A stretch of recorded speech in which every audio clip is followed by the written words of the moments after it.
pictures are from our affiliate in Pittsburgh, WTAE. From this vantage point, I don't know if they've apprehended the suspect yet. Nina, to clarify what Bill just told you there, because I was getting a little bit of breakup on the phone, he said that the man took one of the billers in their office and a technician, 2 people or 3 people, and took them into a back room? Yes, according to this witness, Scott, he took 3 people by force with a .22 caliber handgun into the back room, but let some people that were also in the office go, and he held those people for a short amount of time. They're sitting here on the curb with me, and he let them go a short time later. So the people that he initially took hostage in that doctor's office, the billers and technicians that he referred to, he then did let go? Yes, he did. They're sitting right here on the curb. But the question, the unaccounted for people, and we don't know, they may be in some other safe area now, would be the doctor and the office manager and another assistant who they have not seen come out of that office. That's true. And the office is part of a large building, Scott, and there's several other facilities in there. There's some residents in there, I believe, Bill. And there's also she had Alzheimer's. And the people that came out were wondering if they got out okay. Some people are wheelchair-bound, Scott, in the building. Certainly. And see if you can get a better idea, Nina, about the daycare situation, where it would be, on what floor it would be in that facility from that witness. While you're doing that, I'm going to talk everyone through what we're seeing now from Sky 4, just over the scene. Our first indications, our first video actually from over the scene. We've had the ground video. This is live video now over the situation there, and we're zooming in on the situation, that parking lot, I believe along West Street, and as the camera will kind of pull back, we're going to get a better perspective about what we've been talking about this last half hour, the multiple shooting situation in the heart of Wilkinsburg, the old Columbia Hospital, now the Penn West Medical Building. So in the foreground, right above the word live, you see the McDonald's. That sits right along Penwood Avenue. You see the railroad track overpass along the bottom of the situation. It may have started in that McDonald's. We're going now to our local coverage from WPXI in Pittsburgh. This, once again, is as it is going on the air in Pennsylvania City. Has covered many scenes like this, unfortunately, but is well experienced in what goes on in this type of situation. Is live now in Chopper 11. And Andy, at this particular point, it appears that the police now have gotten into a waiting game with this suspect. I would say that's the correct way to put this right now, Bob. They have remained around the Penn West office building, which we identified earlier as a professional building for doctors and other medical personnel. We can assume there's probably no less than 24 police cars that remain around the Penn West office building for an entire block, covering all directions, north, south, east, and west. And many of these vehicles have officers outside taking cover behind those vehicles with weapons drawn. So it is a tense situation. It remains that. Their hope, obviously, is that the suspect, if they're accurate about him being inside the Penn West office building, in fact, will take the wiser course and give up, rather than try to take shots at police here or take a hostage and increase the tragedy here that we're already dealing with. But again, that area right around Penn West remains cordoned off. Police are on every corner, on every side street. There is no access to the McDonald's where the shootings occurred, and people are being kept out of the area, both on foot, and of course any traffic that would otherwise be coming into this area has been rerouted. This remains a live crime scene area. This developing story in Wilkinsburg, Pennsylvania, just outside Pittsburgh, where police have sealed off an area looking for a gunman who shot a number of people this morning in a fast food restaurant. Details as they become available throughout this day. But for right now, I'm Gene Randall in Washington, and we'll go to Burden of Proof.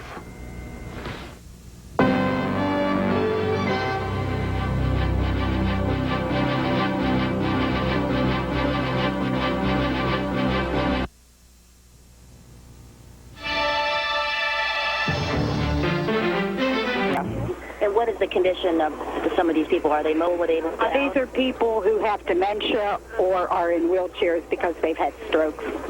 And what is your fear right now? You were able to... I would like to know that everyone got out all right, that's all. Did you see them come out with you? I did not see anyone come out.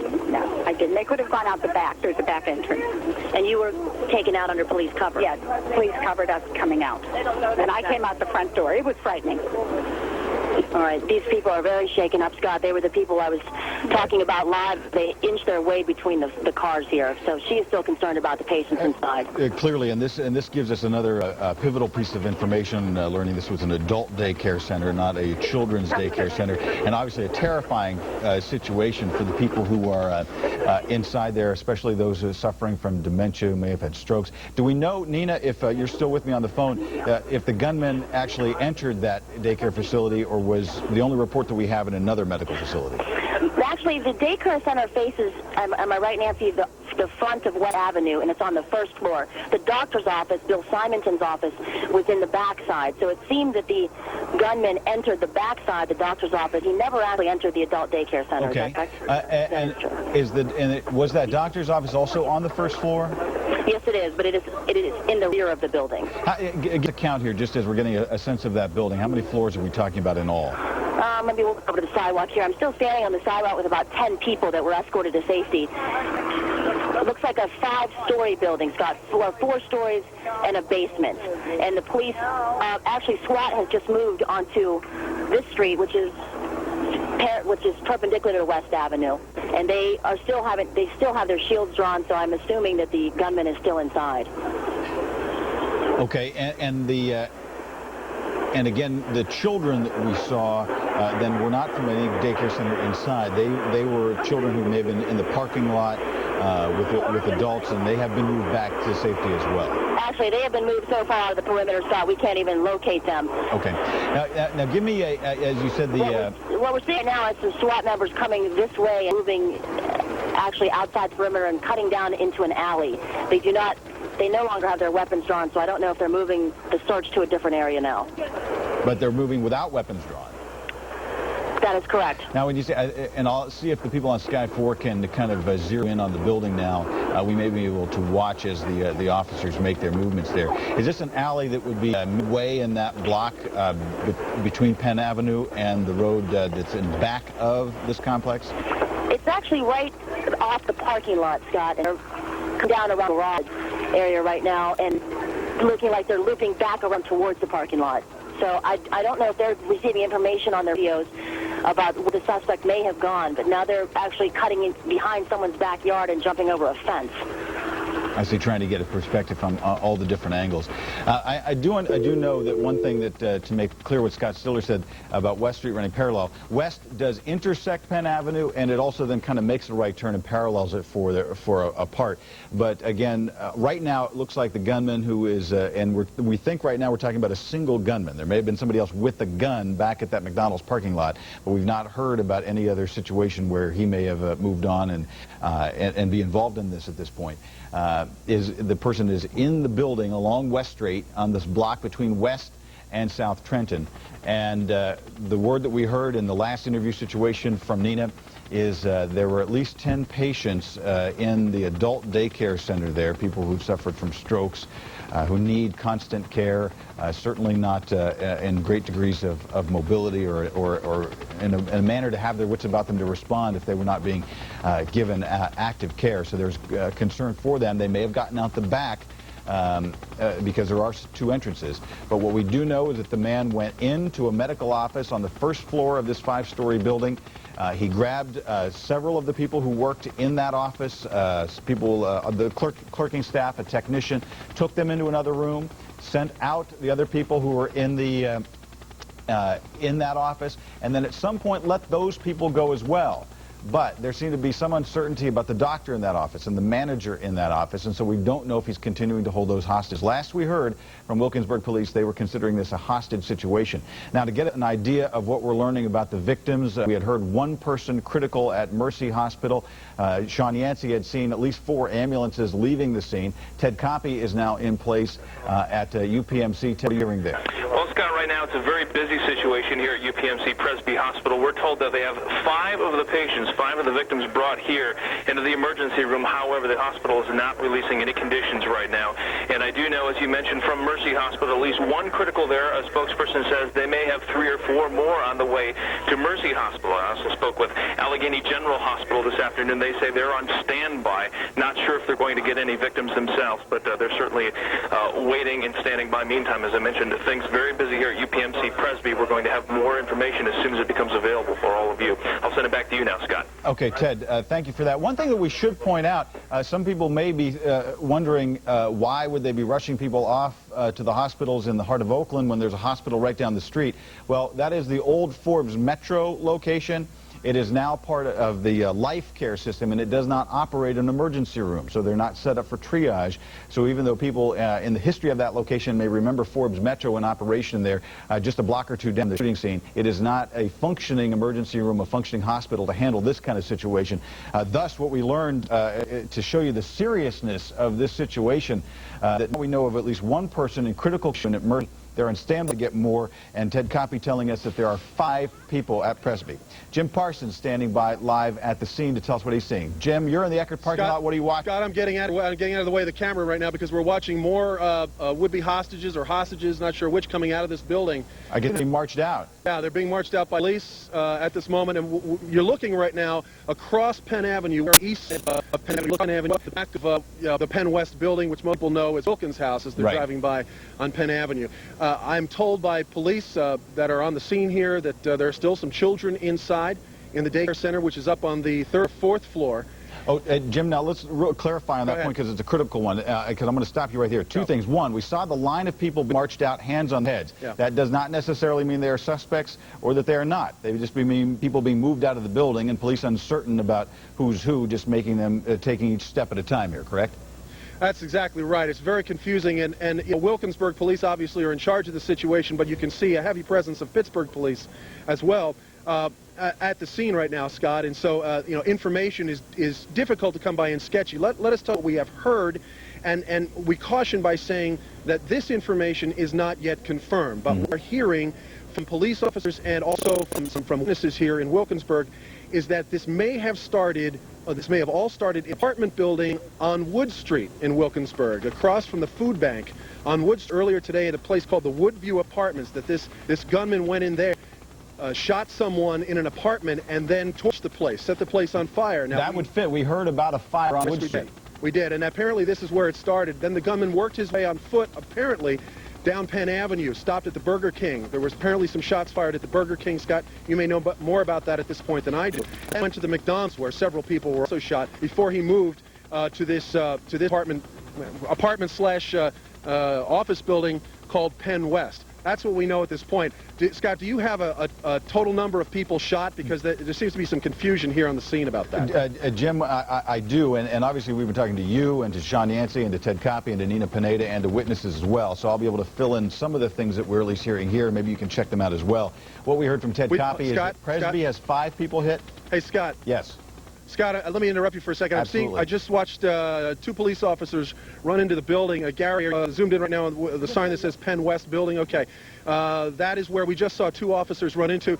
Gary, if you'll take a shot down the sidewalk, you'll just see another officer, just missed him, running down the sidewalk there, just went into the building. So we saw from the helicopter shot, Jim, a large vehicle, looked like a tractor trailer moving down West Street. I did that not just a see vehicle? that. Okay. We've been moved back, and the new perimeter has been set up. We keep getting moved back further and further. Now, one important thing that you said, I really want to clarify here, because we had been worried about a daycare. Then we heard that it was an adult daycare facility on the 1st floor with 10 adult patients inside. But you're hearing that there's a children's daycare on the 3rd or 4th floor. I just heard one Pittsburgh police officer on a radio with his chief saying that we are getting ready, and this was about 10 minutes ago, saying we are getting ready to move people out of the daycare on the 4th floor. And I heard that 10 minutes ago. Whether those are children in there or adults in there, I don't know. We've also heard that in this building there's an adult probation office in this building. There is as well. Now, you've given us a good timeline that fits together with some of the reports that we had along the way, because Kevin, who was the Eckerd drugstore manager, was the first one who said he didn't know if the fire on Wood Street was connected to the situation. But you're learning that this may have all started there on Wood Street with a shooting and then an actual attempt to torch the place. Exactly, and again, that's not confirmed, but that is information that folks are talking about. You can see here, Gary, if you move over to the left a little bit, Pittsburgh police again asking us to move further and further back. They're saying that right now we are in the direct line of fire. That at the moment we're in a direct line of fire. That would seem unlikely because the gunman, from what we were told, was at the back of this building, but police say this corner here is where the gunman is facing at the moment. All right, well then we're going to let you go and get to a situation, a steadier vantage point as we're seeing the live video from Jim Parsons on the police wanting to make sure that everyone is as safe as possible until they absolutely have the gunman in custody. We're getting a much better idea of exactly the sequence of events, and we've talked to a number of witnesses. Let's hear from what we're getting from the latest from those witnesses. I don't know. I mean, but what did they tell you at our building? When? Were you cordoned off at some point? No, we were just in meetings and told right now to get out. And what did they say to you? They told us to get down. Did they explain anything that was happening to you? We kind of figured it out. And we know that the man's holding hostages next door. So they told us to get out. So it's not actually in your building, but it's in the building next door. The buildings are kind of connected. Not that we can walk through, but they are physically connected. And you just, at what point did you realize today? I mean, obviously you saw this activity. I was going to leave at 11:30 to go to a meeting, and I was starting to walk down the hall, and one of my coworkers came in and said, "You can't go out. Somebody's just been shot at McDonald's and everything's off."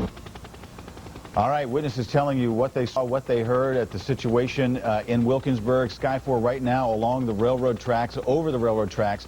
We do have one bit of information that updates what we were hearing, or at least clarifies the situation. At the University of Pittsburgh Medical Center, Presby, they are reporting 4 patients that they have. Mercy Hospital reporting 1 patient, and that was the only patient we were getting a condition report on. That condition critical at that point. We don't know about the situation with the people. I want to go back to Scott 4. Scott Stiller is there. Scott, you know, as we're just getting some of this information together, I wonder if you could take us away from the McDonald's scene where we see the arches there and back on the other side of the track, see if it's a spot we may have started along Wood Street, where there may have been a fire scene. I don't know if there are fire trucks still on that scene, but Jim Parsons was that this may have begun with a shooting and an attempt to torch that place. Scott, are you able to kind of get a pivot around to that situation on Wood Street?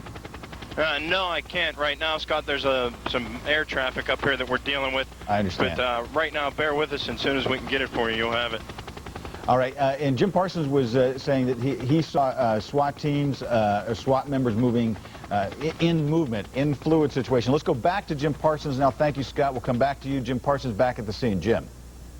We've been asked to move back again by Pittsburgh police. I understand that. And you know from covering these over the years that when police, after a period of a half an hour, when you're fine standing where you are and all of a sudden you're being told to move back, that sometimes can be an indication that something's about to happen.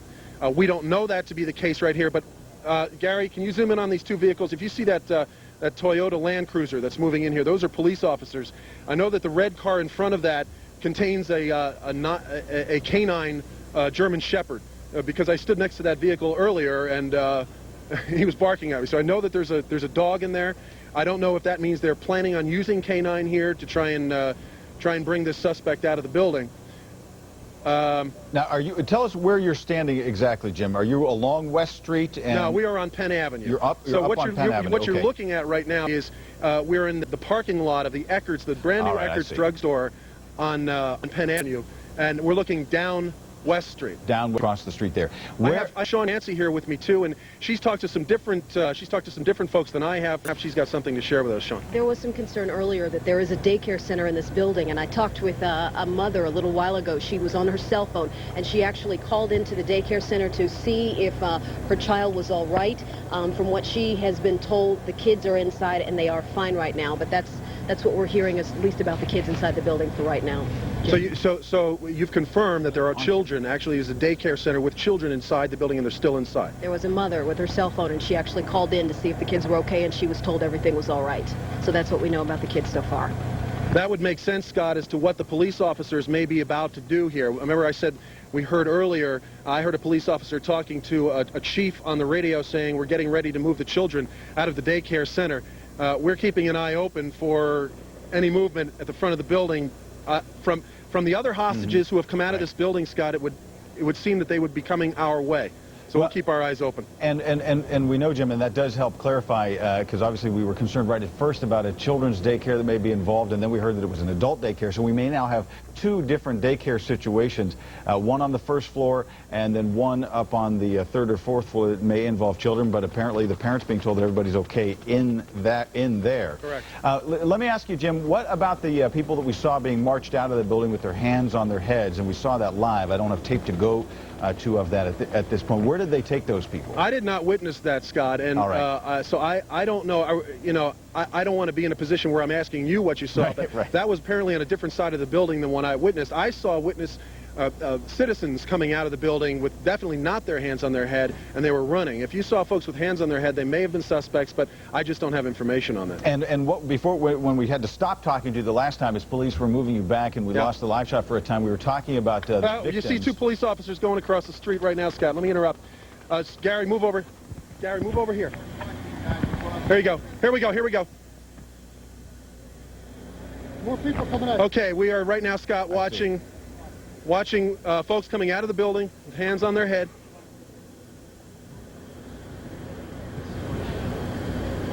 Now, this could be happening, Jim, as police secure different sectors of a very large building, 5 stories, a number of different offices, perhaps a parole center, a welfare center, a senior center, daycare operations. We know about the AIDS counseling center that's in there, some doctor's offices as well. And so it's probably not far off to say that we could be talking about hundreds of people in different parts of this building.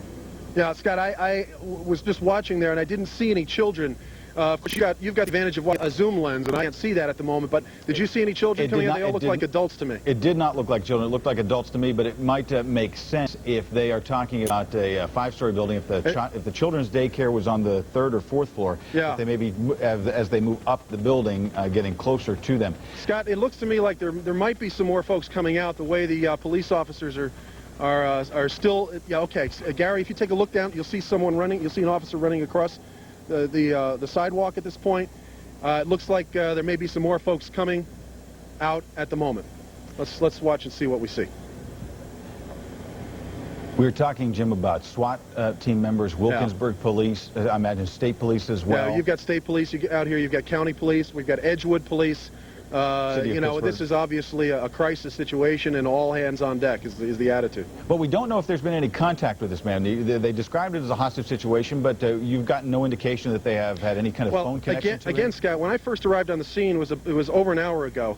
It was it was minutes after this gentleman, this gunman, went into this building, and the officers at that time, before negotiators arrived, it was just regular officers with their guns drawn were yelling into the building at him. And we did see some blinds moving in the part of the building that one lieutenant from the Wilkinsburg Police Department told us he was at. Scott, we're being moved out of the scene, out of this area again by police. We're going to have to move back. All right, and Jim, actually at a good juncture too, I'll ask you to hold on as you try to find a more secure location there along West Street. We've been hearing witnesses on tape. We've been talking to some on the phone. Let's go to the latest that we have from the scene, from the people who actually saw what was happening. On the street, I can't get home, and they won't let me go out. I've been here for 30 minutes. I haven't been, when it first started, but they won't let me go home. Well, I'm sorry, my family lives down the street, and I'm concerned about my husband and my son, because he doesn't watch the news. He don't know. He'll take them for a walk, and they always walk up here because he takes them to McDonald's. And I can't get home to let him know don't take the baby outside or anything. Have you tried to call them? Yeah, and he's not in. Very concerned. Yeah, because my baby. I'm sorry. I just want to get home, because I live like Kelly and West, so down the street. It's like a 3-minute walk. I'm tired, I'm frustrated. I just want my family. I'd rather be in the house with my family than be out here. Back to Sky 4, frustration and fear, the words in Wilkinsburg right now. Certainly residents in this several block areas surrounding the shooting scene have to be very nervous about what's gone on, very concerned that the situation is not resolved. Here now we're approaching maybe 90 minutes after the first reports. The first reports may involve, as we've learned, what seemed at first to maybe be something that wasn't connected, a fire in a home along Wood Street, but now looks like there may have been a shooting that preceded that fire.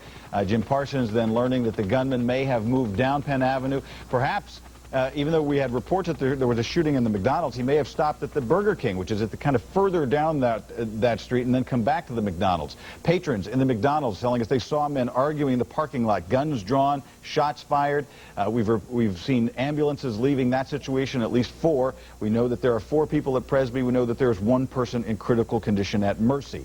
The woman that we heard being interviewed there was clearly in the parking lot of the Delicatessen, the Crossroads, and the Dunkin' Donuts that sit across the street from the Eckerd drugstore, concerned about her family in some of the homes and apartments that line this area. Wilkins House, a senior residence, is a building that is actually connected to the Penn West building where we believe the gunman is inside, but there is no internal passageway between the two. So residents are simply being told to stay in their rooms. We've had reporters at the scene who have seen them looking nervously out of their windows. And obviously, as they've moved our crews back, as they've tried to expand the perimeter here, for those who are like right on top of this situation, perhaps staying as far away from windows might be a good idea at this point. And we have to be concerned about the kids that may still be in the sign inside. And Nina, as you're not able to hear everything that's going on, what we did learn from Jim and Sean Yancey is, yes, there is that adult daycare center on the first floor, but there is also a children's daycare that may be on a floor higher up in that building. Nina, what else are you learning right now? Scott, right now, the people that we talked to really gave us some frightening information. The gunman apparently took 3 of the nurses, the receptionists and 2 nurses, into a back room. He said, "I've shot 3 people. I have 1 bullet left. Who is going to get it?" And he held a gun to a licensed nurse practitioner's head and then removed it and then left him in the room and walked away. Also, when we were speaking to you last, I was talking about the SWAT teams moving and repositioning. They had their weapons not drawn and their shields down because they were under the cover of a building. But when they rounded that corner again after crossing through the yard, they did again draw their weapons. They seem to be concentrating on a window on the top floor of the building. They saw some movement behind that window, and so they're looking at that right now. And that would be the first indication that the gunman may have moved up in the building, which obviously would be of concern if there are children in an upper floor daycare, although parents had been told that they were safe and the gunman had not approached them. Let me ask you a question, Nina, about what you've heard inside that medical office. If anything squares with what we heard from Sean Yancey's interview with the woman who found the man standing in her living room with his gun drawn, and he was clearly agitated, saying that he wasn't going to hurt her, asked if she had children, said that he didn't intend to shoot or harm black people, but that he would shoot white people. Did you hear anything about from the people in the medical office about any kind of that kind of racial anger involved? Actually, Scott, I did. The nurse that we were interviewing earlier that talked about the gun being held to one person's head said as the gunman was moving to doctor's office, there was a woman crouching behind and he told that woman, "Not you, sister. Don't worry about it." Sister referring to she is a black female. That is what her colleagues say.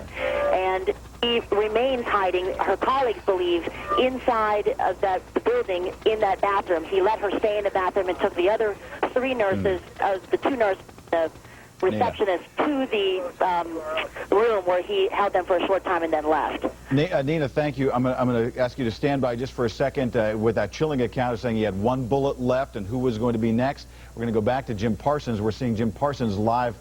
We're seeing his picture, a live picture of the situation. Obviously, the officers at this point in that situation not worried about being in the line of fire, but as Nina said, officers, as they move closer to the building and to different vantage points, do bring up their shields, do take a more cautionary posture. This camera is set up in the Eckerd parking lot, which would sit just on the east side of Penn Avenue. We're looking down the street along West Street, kind of across the parking lot into the situation where we've seen people in group being brought out of the building. Hands on head, again, that's not because they're suspects, but they don't know that the suspect may be in there. Jim Parsons is actually we're utilizing all of our available technology. We're seeing a live picture, but we're going to talk to Jim on the phone. Jim, they moved you again back from where you were? Scott, can you hear me? I can indeed, Jim. I can't get to the microphone. I understand. Because the police have allowed only our photographer up. He's told all the rest of us to stay back. Sir, can I come up now? All right, he's going to actually let me get to the microphone. Hold on a second here. You're on the microphone now, Scott. We're getting that, Jim. The officers that I'm seeing live here don't appear to be, clearly in a defensive posture. They seem to just kind of be standing around. But that shouldn't be taken as a sign of resolution at this point? We don't know, Scott. Yeah. All we know is that officers say we are in the line of fire if we don't stay back. And so right now they've allowed us just to basically stand behind this Chevy Suburban. As long as we don't get out in the open, we're okay, they say. We know that the SWAT team has just moved in.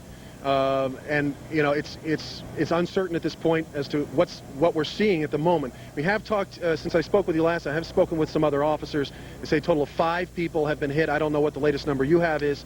5 people have been hit, and the situation, again, as we reported earlier, may have started at the Woodview Apartments on Wood Street. I talked to another officer since we last spoke who confirmed that and said, yeah, it did start at the Woodview Apartments, and then a fire was set apparently to cover the shooting that happened there. Then they moved down Penn Avenue, and it all ended right here. Of course, the situation is not. Jim, 5 is the count that we have. 4 people at Presby, 1 at Mercy. We did hear from Nina Pineda in an interview that you did not hear, accounts from inside the medical office where the man had come in, taken hostages for a time, told them that he had shot 3 people, and said that he had 1 bullet left and who was going to be next. Did then let those people go and moved on to that complex. Now, if he is saying I shot 3 people, we don't know where the other victims may have come from, although that there may have been an exchange of gunfire back in the McDonald's parking lot. Let me ask you about something we've talked about with Sean and also with Nina. The woman who found the gunman in her home said that he intended not to shoot black people but only white people. Nina said that people in the medical office that he indicated the gunman indicated that he was not going to shoot a black female. That was anything more about the racial motive in the situation. I haven't heard anything about that at this point, Scott. Let me ask the police officer. All right, we're going to get to. No, he's not. He's in his orders. I understand. He's just getting out of orders, but he's not allowed to share any information with us at this point. So we're just kind of standing here and. We're going to let stand by, Jim. Right now, we do have some more tape that just back in from people about what they saw and what they heard of the situation on Penn Avenue. Let's go to that tape.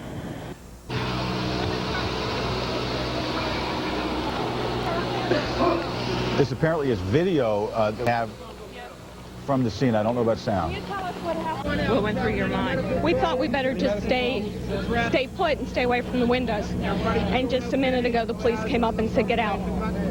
How frightening. Yes, a little bit. I mean, like, is your heart pounding? Yeah. Yeah, not something that happens every day. Thank Tony God. Caruso talking to witnesses scene, and it fits with what we have seen in this Penn West building as officers have security, moving people out in groups, some hands on head, some running as soon as they were able to get clear of the situation, and officers trying to keep everybody back. Our crews trying to keep that balance, getting good information at the same time, taking precautions. Jim Parsons and his photographer kind of situated behind a big Chevy Suburban there in that situation. It is interesting, Nina. Jim Parsons probably had a live ground picture that we've seen. Jim, is there more movement of officers into that building? Well, we just saw some officers, Scott, moving away from West Street. Edgewood police we saw Pittsburgh police taking off at a pretty fast rate of speed, heading north on Penn Avenue. So we're not sure at this point. Let's talk about that a minute, Jim, because you said as we're looking at this map, we have Wood Street on one. Hold on a second. If you zoom down the street here, Gary, you'll see some activity in those SWAT vehicles at the moment. Go ahead, Scott. Activity down West Street by the Penn West building. Yeah, that's exactly right. But you say activity also further up Penn Avenue toward the Burger King, where there may have also been activity. Yeah, actually, the activity was going the other way from Burger King toward the Arby's. If you know Penn Avenue. Sure do. And you, in your initial account, as you talked to different police sources there, that the gunman may, if we're trying to draw a chronology here, have gone from the Wood Street fire situation down to the Burger King before he went to the McDonald's. Yeah, Burger King would be on the way from Wood Street to McDonald's. It's about halfway. So he would have started at Wood Street at the Woodview Apartments, where there was apparently a shooting and a fire, and then moved his way down Penn Avenue, stopping at the Burger King. And then again, this is what we're hearing. I'm not actually up at the Burger King, but from what I'm hearing, that would be underneath the railroad tracks on the east, I guess the southeastern side of the busway. Right, yeah. On the busway. All right, I believe that we have Ted Coppy back at the UPMC situation for people at Presby. Are we learning any more about conditions there, Ted? Well, Scott, certainly certainly, right now they are all in critical condition. The staff is on what they call high alert at this time. Not sure if they're going to get any more, but certainly very busy with these 4 patients, all in critical condition. We're working with Mercy right now, trying to get an update on the situation there. Last week at Mercy Hospital, they had at least 1 in critical condition. May have been some more patients on the way, but that's the very latest for now, and we're going to certainly have more as soon as it becomes available for you, Scott. Okay, Ted, thank you for that, as we're kind of getting this as it comes in, and you're seeing it live as we're hearing it, just about as fast as we can process it and confirm it. And again, able between with Jim Parton, Nina Peda, and Ted Coppe, Sean Yancey, Tony Bruce, getting a good sense from the witnesses of a sequence of events to fit together. It is not a good one. It is a startling one, and certainly one of concern even right now. One of the things that Nina indicated was that officers were looking towards the upper floor. Don't know if when they looked toward a room on the floor, if that was because they believe gun was there, or if they're trying to a way of escape, bringing people maybe in those floors out safely. And concerned about the 2 people in the adult daycare center on the 1st floor. Certainly parents concerned about the children maybe in the children's daycare center up on 3rd or 5th floor. This situation, we have not seen any children come out of the building. We'll remove from the parking lot. And just we've heard from Ted, PC and Parsons are rejoining there. He is being told by the Presby 4 people in critical condition this thing that would match the one person sitting here. It doesn't clearly account to what we've done. We've got 3 people, 5 victims, but there may have been an exchange of gunfire at one point. Jim. At this point, Scott, we just saw more Pittsburgh police SWAT around the scene. So, not sure why, but they're talking with the manager of this drugstore. Did tell me that he had talked about an hour after this, so we don't give him any question anytime. Yeah, they're talking to him now. And as you can see some West Street. Again, we're looking west down West Street from. This is a picture of exactly that situation. I will tell you, Jim, what I'm seeing, the officers are walking. There does not seem to be urgency. We do see officers carrying equipment near in the middle of West Street there, but it doesn't look like they're asking for any kind of movement at this point. Hey, Scott, we just learned information here from police that inside the drug a woman whose twinster is inside the building, apparently trapped, and that the woman who's inside her is able to call in. I'm looking here through this window on cell phone. She is able to call her every 15 or 20 minutes and speak with her. Since SWAT team members, negotiators are now with that woman, it might indicate that the woman she's speaking with may be the gunman. On the other hand, she just may be somewhere in the building and is unrelated to the gun. But we do know police is now having phone conversations on a regular basis with this who is trapped. Those words by the Penn West. It certainly fits. There probably are a number of people in that situation, because we've only seen, as far as what we've been able to see, maybe 15 or 20 people escorted out of a very large complex of offices, so it could be dozens of people still inside of offices there. They were talking to the manager inside the Ecker, Jim, as you were saying. I talked to the phone live right as it began now, more than an hour ago. We're about 90 minutes from the beginning of this situation.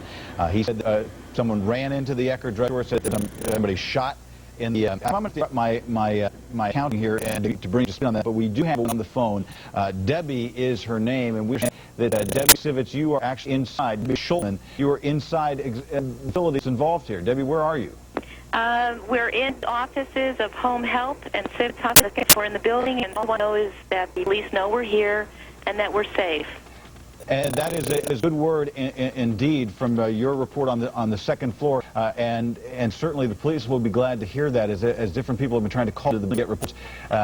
Give us an idea of how many people are in your office, and have you given any, obviously you haven't even heard from police at this point. Actually, there are 10 of us here, and we told one earlier, about an hour ago, and we let them know just to make sure that we're here. But since we don't have a radio or a television, we really not know what's going on or this gunman is. Just want to be sure that nobody forgets us.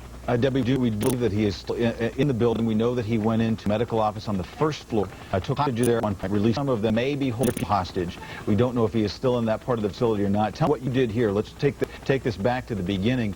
You may not know that there were shootings in nearby locations, one on Wood Street, one at the McDonald's, and then an account of 3 shots right out of your facility. What did you hear as it began? Well, we heard gunshots. We heard 3 gunshots out of office. We went to the window, obviously, to see what was going on, and they were there. When we're behind cars across the street, obviously, they're unready, so we assumed there was something going on downstairs, and we immediately came into the back of our office away from the window. You say 10 people in your office? There are 10 of us. Staff? 10 staff are here. And on that 2nd floor, it's to get sense, there's an adult care facility on the floor beneath you, and there may be a children's care center on the floor above. I don't think the children's daycare center knows, but there is. Well, we've heard from parents that there is, but there's one next to Wilkins' house, and there is an adult day program on the first floor. I don't know if there were people in there. What we are hearing is that our spouses are calling and telling us that the building has been evacuated. Now, we are aware it's possible that we're just safer here, but there is a door that is in our office, and we just want to make sure that everyone knows.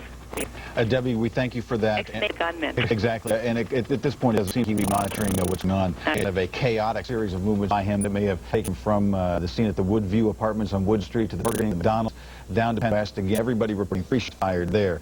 We know of 5 victims. We know that the gunman told people he himself had shot 3 people and had 1 bullet left. What Debbie told us there could be an important thing that she was hearing from somebody in her office that the children's daycare facility actually is in town. The reason that may be good news at this point is that what we have heard is that there is no interior pathway between those. Sean Yancey is joining us to get a better idea of sharing about kids inside Wilkins' house. Sean. Scott, now I'm on the other side of the exit from where you've been seeing Jim Parsons, and I just talked to a tearful mother. She's been trying to call into the daycare center. She got through a short time ago. I was able to get them that the kids all right. The kind of ages we're dealing with inside the daycare house. 6 weeks old, now 6 years old, pre-K and a kindergarten in there. She's a 6-year-old. She is obviously terrified because she doesn't know what happened. She said the work inside told everyone okay. They had to get off the line and keep it clear to them to make sure everyone inside. And I think there's other parents that are coming up trying to comfort her. There are more parents here that are obviously looking for the kids that are inside. Do we know what number may be in there? She says they're typically the kids are care. She got there today, but that's what she said on a typical day. I mean, there are about 5 or 6 animals standing by. Hopefully they will be, but that's from the side of the Wilkins house. The children's daycare facility in the Wilkins house, is that on the lower floor of that facility or an upper floor? No, Scott, I'm not exactly sure where this is going. And what you can tell them, Sean, that I learned from the manager of Wilkins that may be of some comfort to them against this situation is that there is no interior connection between the Wilkins house for this facility. So if the gunman is in the Penn facility there, that it may be difficult, if not impossible, for him to get into the Wilkins house section. Nada have been able to give us some of the most chill accounts you've had since this all began 90 minutes ago, a little better as from her vantage point. But I was just going to make it outside the parameter by cutting in between some house to our truck. I want to go to the fresh videotape from inside the parameter. We've lost audio for a moment. As we're looking at some of the video. We have seen video right at the beginning. We get video in clearly people kind of in a defensive mode. This last shot along next to the to that building, the Penn Central, the Penn Way. This is the old hospital, by the way. The Penn West Medical Facility. Clearly we've talked to people on the 2nd floor. Standing people on the hospital saying they're standing by waiting to people. Nina, we do have back and you're afraid. What did you see? The lady that we were talking to that had been escorted by police, I think there were bullets in the ASAS gunmen. Before after doing something in Rebecca Street and started shooting, and we noticed all these shells. They were very taken up. They didn't know if their colleagues did out, the doctors didn't about, and their friends, they found out also taken by gunpoint. Two of them they were able to get out, but they did have guns. And as earlier, the gunman did say, "I will left. Which one is it going to be? I've already shot people." So they're still over there. The other side is Sackey. They're on the street waiting for word on people to get out of the building. Obviously, just hard to even fathom that kind of pain. When you said that there's another building firing shots, which building are we talking about? There is a building behind the McDonald's, and that's inside the police perimeter. What kind of building? An apartment building? It's an apartment building. It has glass front, and apparently there's a back entrance. When he's being pursued, apparently ran through that building, and there's shells on the steps in the foyer of that. We didn't even notice until we were standing there. That's where police put them in the area, which was still within the perimeter. The street, probably just around this corner. We talked with the men from inside the hospital. He was saying it looked to be a small caliber gun. He described it as a 22 caliber gun. He also described the man to very calm demeanor. Thought at first it was a patient that maybe didn't know where he was. And can we help you? Are you up here? Then when he got the gun, he saw the man start rounding up, keep saying, "You are off. If you come with me, I'm going to shoot somebody." They got very to that point and realized that it was not a patient indeed. When we clearly have a man who's was just terrified. Tell me a little bit more about what you're hearing. Man, old man. They said the man in his 20s. They told me in his 20s who was there. And the building witnesses say that he seemed agitated, and what they're doing now is crying and praying. I bet. One that was he seemed agitated, seemed like he wanted to hurt somebody. We're finding out that he's apparently hurt some people here on the scene.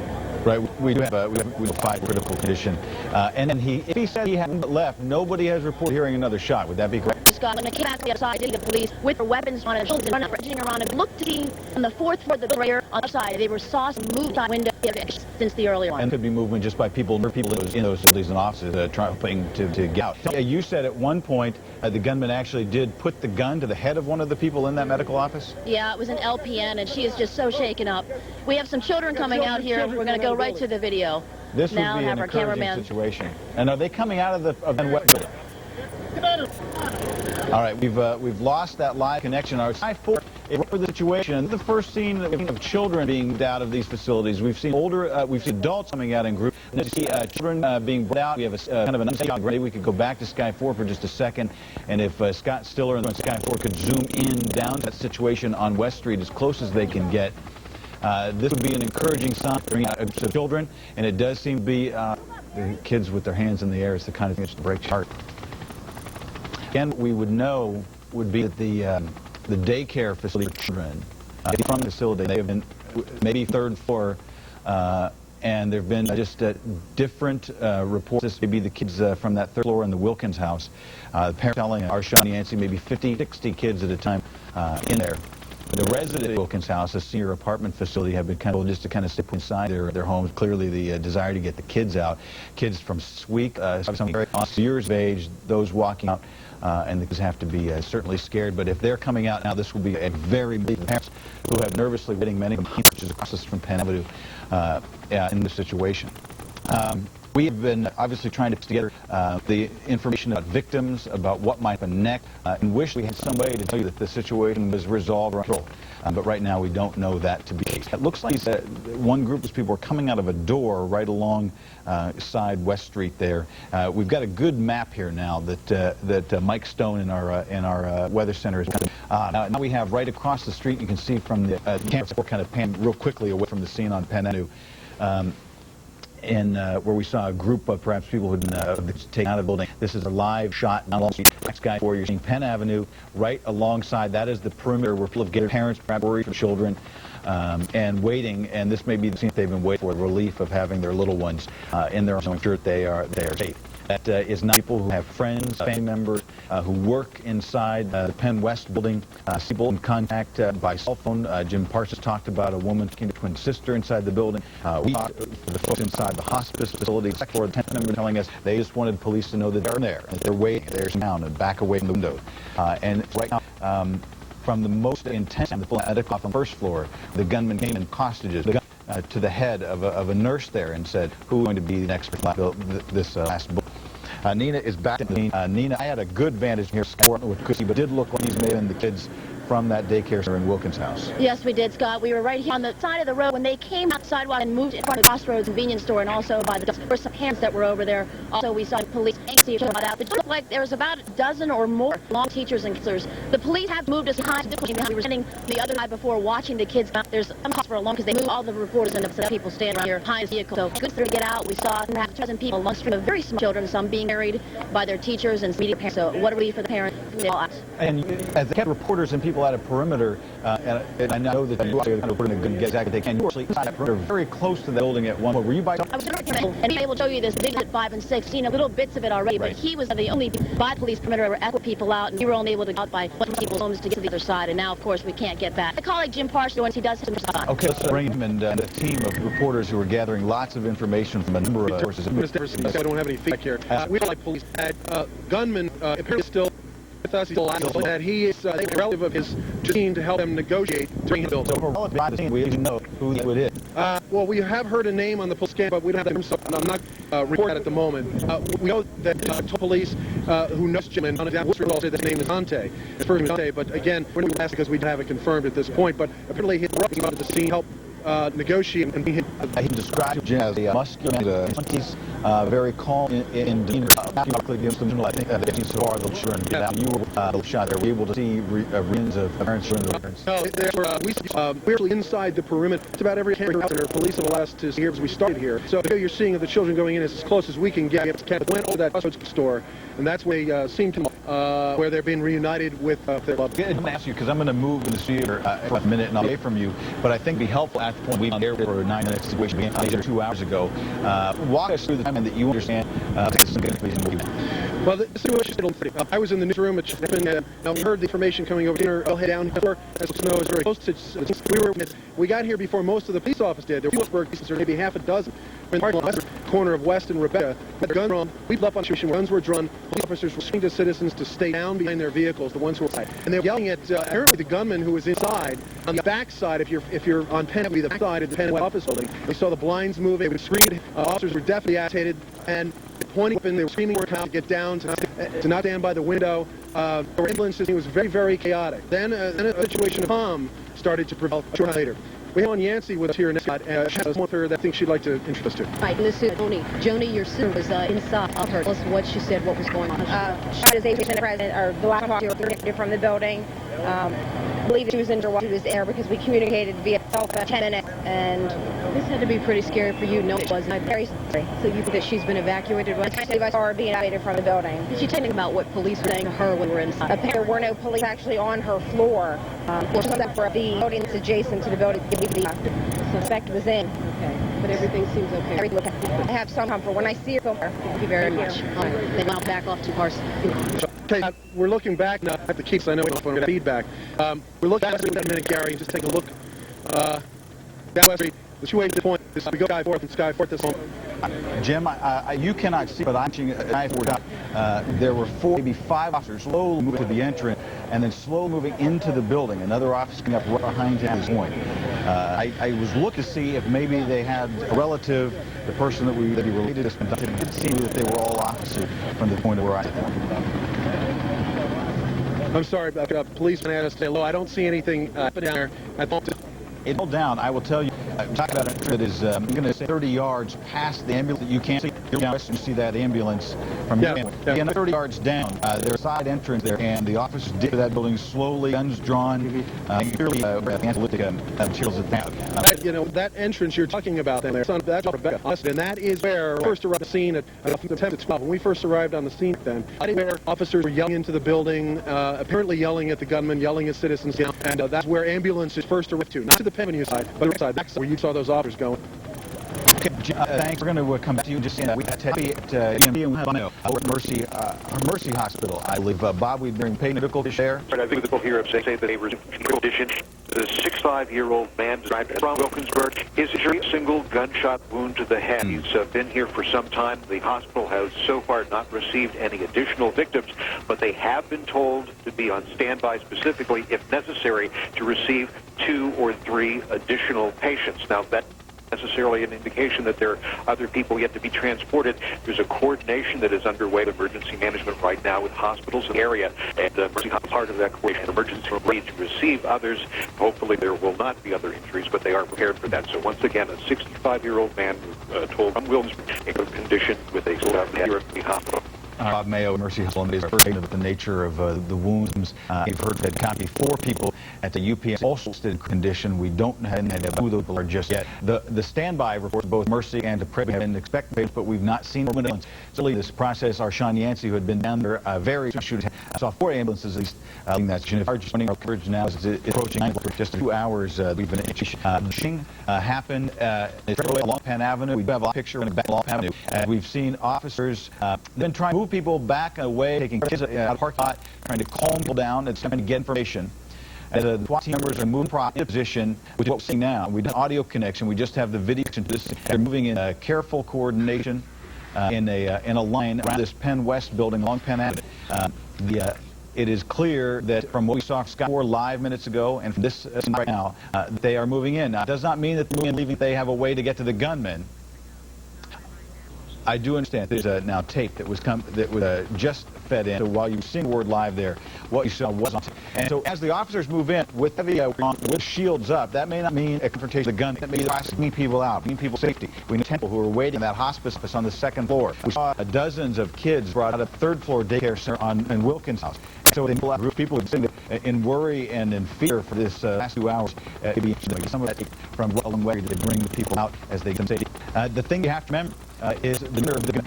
And at the same time that he has told people that he only one bullet. The people there has not been an echo of gunfire. The first shot at the Penn West building.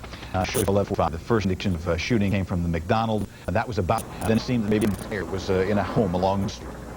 And as we're looking at the tape of people being brought out and attended to, medics check only who may not be injured by gunfire confrontation, me into tragedy and shock, and checking vital signs to make sure that everyone is okay. Remember also that the 10 people were clients of the adult daycare on the first floor, some of them dementia, some of them from stroke, some in wheelchairs. So it is a difficult group to deal with and to reassure families that they're okay. Again, this videotape from the scene going forth, the lectures we've had of this situation that has shut down part of Wilkinsburg for 2 hours. The gunman, we don't know why, other than the woman, a small part of the residents near the scene said that she found staying in her room and said that he would not hurt her, he intentionally hurt her, that he didn't touch and hurt white people. We do know that when he was in the medical office that indicated to them there that he was not only a female who was in the office, echoing some of the similar accounts. I'll tell you that in situations like this, live situations like this, witness accounts often vary dramatically, and we often get a wide variety of timelines and factual accounts. This has been, as of 2 hours, not so here. We had a great unanimity among the people who said we saw the matches together. Let's go to the tape. I saw how it looked like you were holding a child, quite alarming, but I saw how... There's a child. How... We have people with dementia in wheelchairs. What happened? When did you first learn? What did you just have now? We've been putting out behind cars. About an hour, yes. Did you see it? Made us suspect, yes. What do you think of this experience? I don't know. I want to be sure that everyone's safe. What is your name? Nancy Marin, Eastern. Nancy, obviously, from the first floor, and you heard her say that it was an adult children's daycare. You may not have been aware the children's daycare is the Penn West building in Wilkins House. And good word, the parents. We don't know if all the kids are out. We did see large children coming out earlier, so the Wilkins before years are hands in the air. We have learned that the Wilkinsburg police chief is going to recheck in about 10 minutes to try and give some of what's going to be happening. So as soon as that gets away, 6 or 7 minutes, go back. People who are just joining us, our record of this terrifying situation continues. In a series of shootings, hostage taking, now a standoff of some kind, right in the heart of Wilkinsburg, right along Penn Avenue in the old Columbia Hospital, now the Penn West building, medical care facility that is adjacent in an L structure to the house. Neighbors, people in the work area, able to learn for the period of time to try to deal with this, and the man that he shot people, 5 victims, all reported in critical condition at this point at a variety of local hospitals. It was 6 land residents were told with that single gunshot wound to them. We don't know, again, how this would view apartments on Wood Street. Jim Person, the one hearing that they're there, and that then the gunman lit the place on fire, perhaps in an attempt to cover that. And again, I would say that we have not heard an official word, and maybe when we're able to get back to him, we'll know if this was in a residence on the north side of Penn Avenue or on the south side of Penn Avenue, but along Wood Street. You see it there, right? Just off the middle of your screen to the right. Wood Street may have been where this started. And then we hear that the man may have gone to the Burger King, which would be just to the right of Penwood Avenue, on the right-hand side of what would be the railroad overpass there. Then we know that he went to the McDonald's, and we heard from patrons who were just having lunch inside the McDonald's. They saw confrontation in the gun run. There were shots.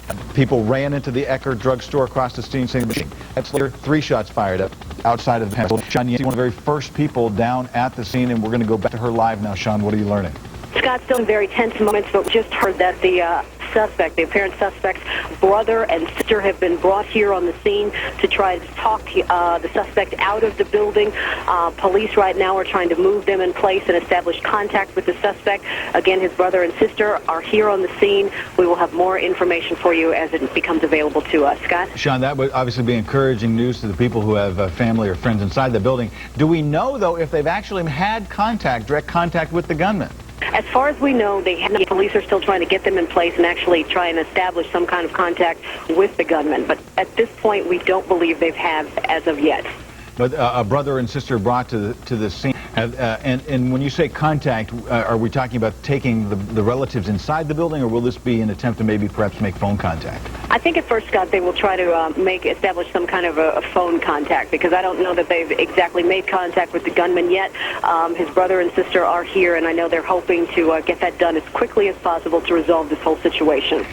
Do we know at this point, Sean, about how police feel about the situation, calling this a hostage situation? We know that the man took 3 hostages at one point from the medical office on the first floor, released them. but never does account for what was in the medical office. The doctor's office manager believe that he's still holding hostages. Police are not, they're being very tight-lipped right now about that, Scott, but I believe most of the situation, again, it's very serious. They're still treating it as if maybe holding someone in their hostage. They're not saying but they're doing that very cautiously and taking all the very precautions to make sure everyone inside the building is safe. And clearly, we hope for a little bit more news conference. Some 3 minutes now. Obviously, Wilkins officers the first time shooting scene there, which now involves state police, SWAT, and city police, Edward police. A large number of Sky 4 has been getting around several. The worst of these situations we have just a lot of phone connection.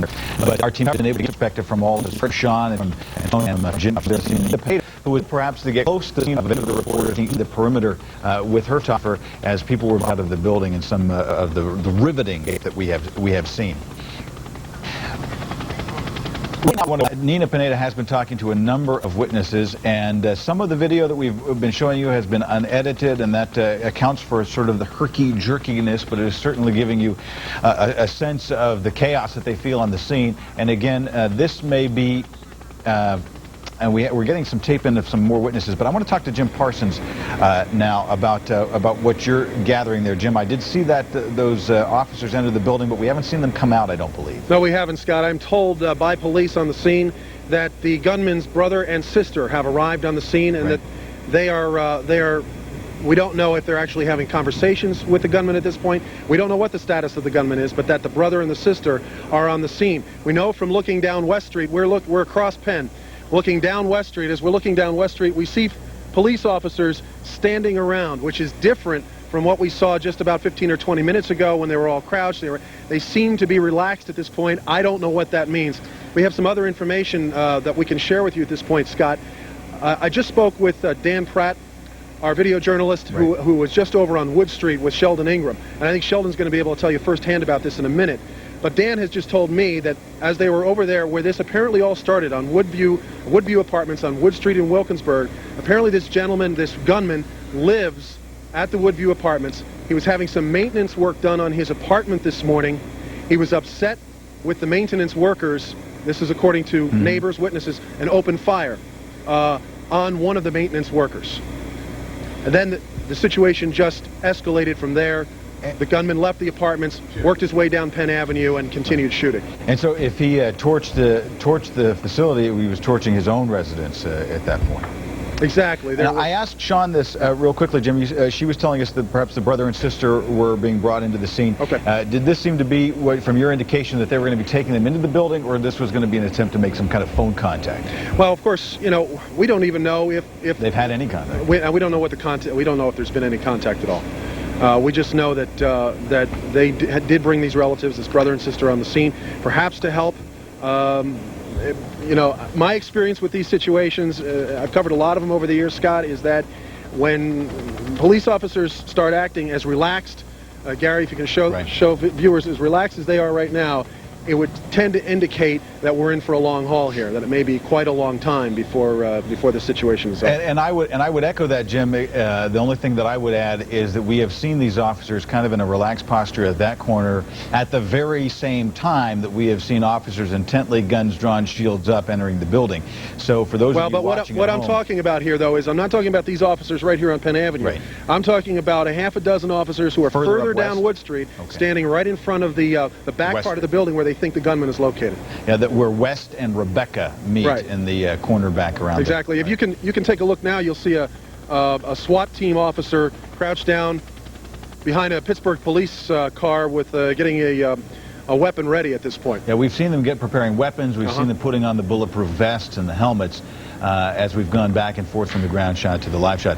What you were hearing on the from our photojournalist Dan Pratt there about the situation on Wood Street where this may began. I want to come back here if we can into the studio because I believe we have Sheldon Ingram in place, and Sheldon has been down covering an aspect of this, and so. Before we're going to get to Sheldon, we want to hear from the witnesses. Some tape just fed back, so this is, again, unedited tape of the people on the scene about what they saw and what they heard. One of the nurses in Forbes in Metro Family Practice, these two girls came out, and I could tell something was wrong by their face, and he called me out of the room. I thought maybe he was one of our patients, and he had the gun at the side, and he took the three of us in the back, and he said he had one bullet left, and which one of you three should I use it on? and then he was looking back and forth, and then he pointed it at one of the other girls' head. He had pointed it at all of us, but I mean, he like raised it towards her head, almost touching, and then he ran into one of the examination rooms and he closed the door partially and said, when this door opens, I'll be gone. So we thought he was going to shoot himself. They ran. I wanted to tell the two physicians in the back what was going on and warn them, and he bust out of the door and ran in the back and sort of pointed the gun at Dr. Freeman. And at that point, I ran upstairs to call 911, but I didn't realize there were units out here already. And everybody exited the building as fast as we could with our hands up, as we were instructed.